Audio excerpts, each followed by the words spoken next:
Kita ke bumi Kenyalang. Untuk menjadikan negeri Sarawak kekal kukuh dan berdaya saing, peranan penjawat awam juga amat penting. Laporan lanjut bersama Vanessa Mering. Silakan V. Ya, Sahih. Untuk itu, kaki tangan awam negeri diseru untuk terus memberikan perkhidmatan terbaik dalam memastikan Sarawak maju menjelang tahun 2030. Premier Sarawak, Dato' Patinggi Tan Sri Abang Johari Tunopeng berkata, kaki tangan awam negeri juga harus kreatif dan inovatif bersama kerajaan dalam merealisasikan agenda-agenda pembangunan negeri. Dengan semangat itu, Datuk Patinggi Tan Sri Abang Johari menjelaskan Sarawak akan kekal kukuh dan menjadi negeri berdaya saing dalam negara ini. Beliau berucap pada Majlis Makan Malam Penghargaan Sempena Persaraan Bekas Setiausaha Kerajaan Negeri Sarawak, Datuk Ahmad Jaul Sameon di Pusat Konvensyen Borneo Kuching malam tadi. Dalam ucapannya, beliau menzahirkan ucapan terima kasih kepada Datuk Ahmad Jaul Sameon atas khidmat bakti 42 tahun dalam perkhidmatan awam negeri Sarawak dan membantu dalam menyumbang pembangunan negeri khususnya dalam menghadapi fasa endemik COVID-19.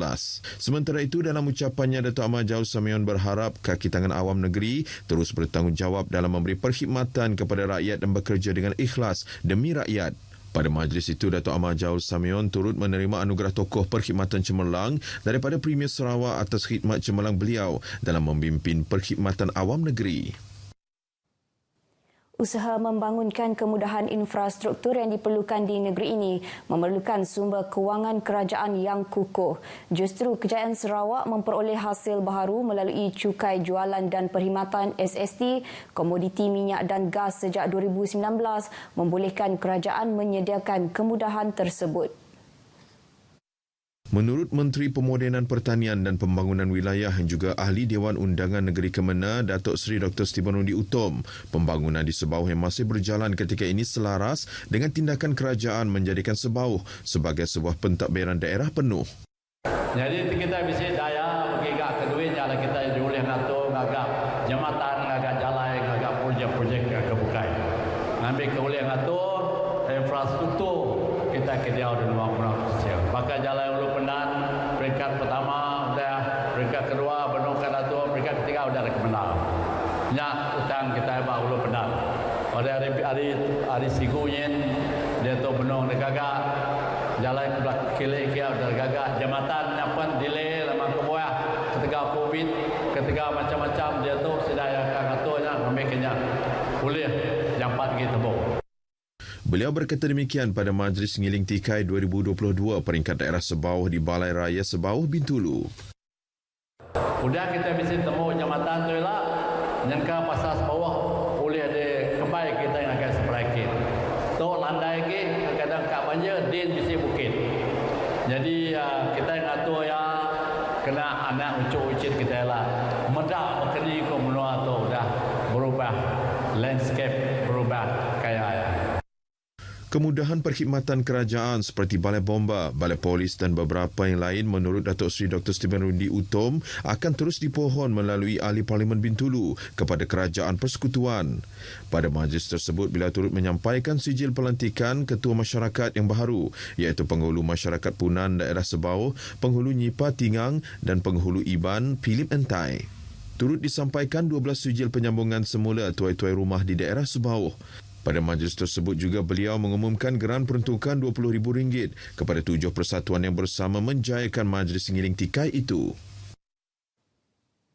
Penglibatan pihak swasta terutama badan korporat dalam projek pengindahan Bandaraya Kuching amat dialu-alukan. Timbalan Menteri Utiliti dan Telekomunikasi Datuk Dr. Abdul Rahman Junaidi berkata, penglibatan pihak swasta diperlukan untuk projek pengindahan lanskap di bulatan dan tepi jalan protokol serta taman-taman di bawah seliaan Dewan Bandaraya Kuching Utara DBKU. Datuk Dr. Abdul Rahman menjelaskan beberapa pihak telah tampil termasuk Multi Timur Resources dan Zekon Berhad bagi projek pengindahan bulatan. Saya pun ingin mencadangkan pada DBKU untuk menjemput pihak badan korporat di Sarawak seperti pihak Sarawak Energy dan juga beberapa syarikat-syarikat besar lainnya yang terdapat untuk memberi bahagian. Bukan saja untuk meningkatkan keindahan landscaping di Runabout, malahan di jalan raya dan juga di beberapa taman-taman keindahan yang lain. Jadi ini adalah usaha jangka panjang Dewan Bandar Kuching Utara untuk meningkatkan keindahan Bandaraya Kuching selaras dengan slogan DBKU iaitu menjadikan Bandaraya Kuching sebagai bandaraya yang cantik, bersih dan selamat. Beliau ditemui media pada majlis penyerahan projek pengindahan bulatan Datuk Menteri Abang Haji Muhammad Zin Haji Saleh di Jalan Tun Abdul Rahman Yaakob di Kuching. Terdapat 5 bulatan besar di sepanjang jalan protokol di bawah seliaan DBKU dan setakat ini 3 bulatan telah melalui proses pengindahan. Dalam pada itu, Datuk Dr. Abdul Rahman mendedahkan projek pengindahan bulatan Datuk Menteri Abang Haji Muhammad Zin Haji Saleh telah dilaksanakan di bawah inisiatif tanggungjawab sosial korporat oleh Multi Timur Resources dengan kerjasama syarikat pemaju Rafulin dan DBKU yang dimulakan pada Disember tahun lepas dan siap sepenuhnya Mac lalu. Projek bernilai RM500,000 itu melibatkan penyiapan replika bunga alamanda di tengah-tengah bulatan selain penanaman bunga-bungaan di sekitar bulatan serta papan tanda Kuching City of Unity dan We Love Kuching. Syarikat dan badan korporat di kawasan perindustrian Tanjung Kidurong dan Samalaju diseru membantu memenuhi keperluan prasarana dan dana sekolah sebagai tanggungjawab sosial korporat CSR kepada komuniti setempat.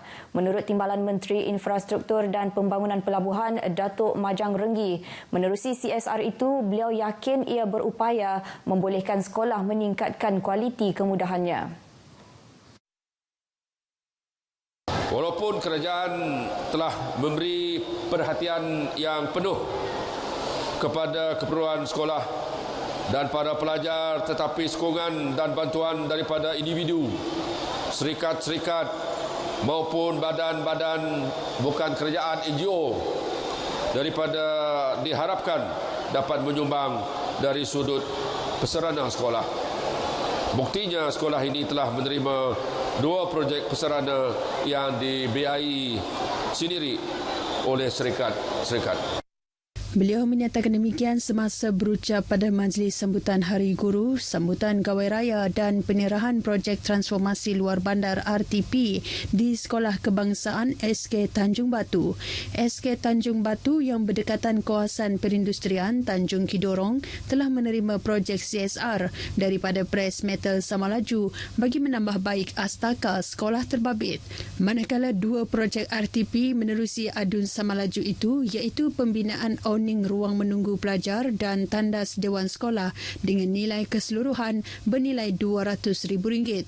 Datuk Majang turut menekankan penglibatan Persatuan Ibu Bapa dan Guru PIBG adalah penting dalam memastikan usaha membangunkan sekolah termasuk menjalankan aktiviti pembelajaran dan kokurikulum pelajar. Majlis penuh warna-warni itu merupakan anjuran bersama PIBG SK Tanjung Batu bersama warga sekolah. Pelbagai acara dijalankan seperti persembahan pelajar, guru, artis tempatan, pertandingan keling dan kumang gawai serta ngetas ranyai yang dikenalikan sepenuhnya oleh PIBG SK Tanjung Batu. Majlis diakhiri dengan acara ngiling tikai simbolik kepada berakhirnya sambutan Gawai Dayak. Jabatan Tenaga Kerja JTK Sarawak merekodkan sebanyak 13 aduan daripada pekerja berhubung isu Perintah Gaji Minimum 2022. Menurut pengarahnya, Awang Raduan Awang Omar, jumlah aduan tersebut diterima bagi tempoh Mei hingga Jun sejak Perintah Gaji Minimum 2022 dikuatkuasakan pada 1 Mei lepas. Awang Raduan Awang Omar yang dihubungi RTM berkata bagi tempoh tersebut juga JTK Sarawak telah melaksanakan pemeriksaan berkanun ke atas 878 premis majikan di negeri ini. Beliau menjelaskan hasil pemeriksaan tersebut terdapat 4 majikan atau syarikat yang masih ingkar Perintah Gaji Minimum 2022 sejak ia dikuatkuasakan. Dalam pada itu, beliau turut mendedahkan bahawa sebanyak 5 kes tuntutan buruh telah difailkan atas kegagalan majikan bagi mematuhi Perintah Gaji Minimum tersebut. Awang Raduan turut memberitahu bahawa pihaknya juga sedang giat melaksanakan pemeriksaan ke atas semua majikan di setiap negeri ini agar hak dan kebajikan setiap pekerja terjaga. Selain itu juga bagi memastikan majikan di sektor swasta patuh terhadap Perintah Gaji Minimum 2022 tersebut. Yang di-Pertua Negeri Sarawak Tun Pehin Sri Abdul Taib Mahmud serta isteri Tok Puan Datuk Patinggi Ragat Kurdi Taib telah menghadiri majlis jamuan diraja bersempena ulang tahun ke-76 Sultan Brunei Sultan Haji Hassanal Bolkiah yang berlangsung di Istana Nurul Iman Brunei Darussalam semalam. Seramai 3,000 tetamu yang terdiri daripada ahli keluarga diraja, pembesar-pembesar negeri, pegawai diplomatik asing, selain Perdana Menteri Singapura Lee Hsien Loong serta isteri Ho Ching turut hadir pada majlis tersebut. Turut mengiringi Yang di-Pertua Negeri serta isteri pada majlis tersebut ialah Timbalan Menteri Pemedanan Pertanian dan Pembangunan Wilayah Datuk Dr. Abdul Rahman Ismail serta isteri Datin Dayang Maimunah Awang Muhammad. Baik, dengan itu sekian berita dari Sarawak. Kita kembali bersama Sahih di Angkasa Puri. Silakan. Terima kasih, Vi.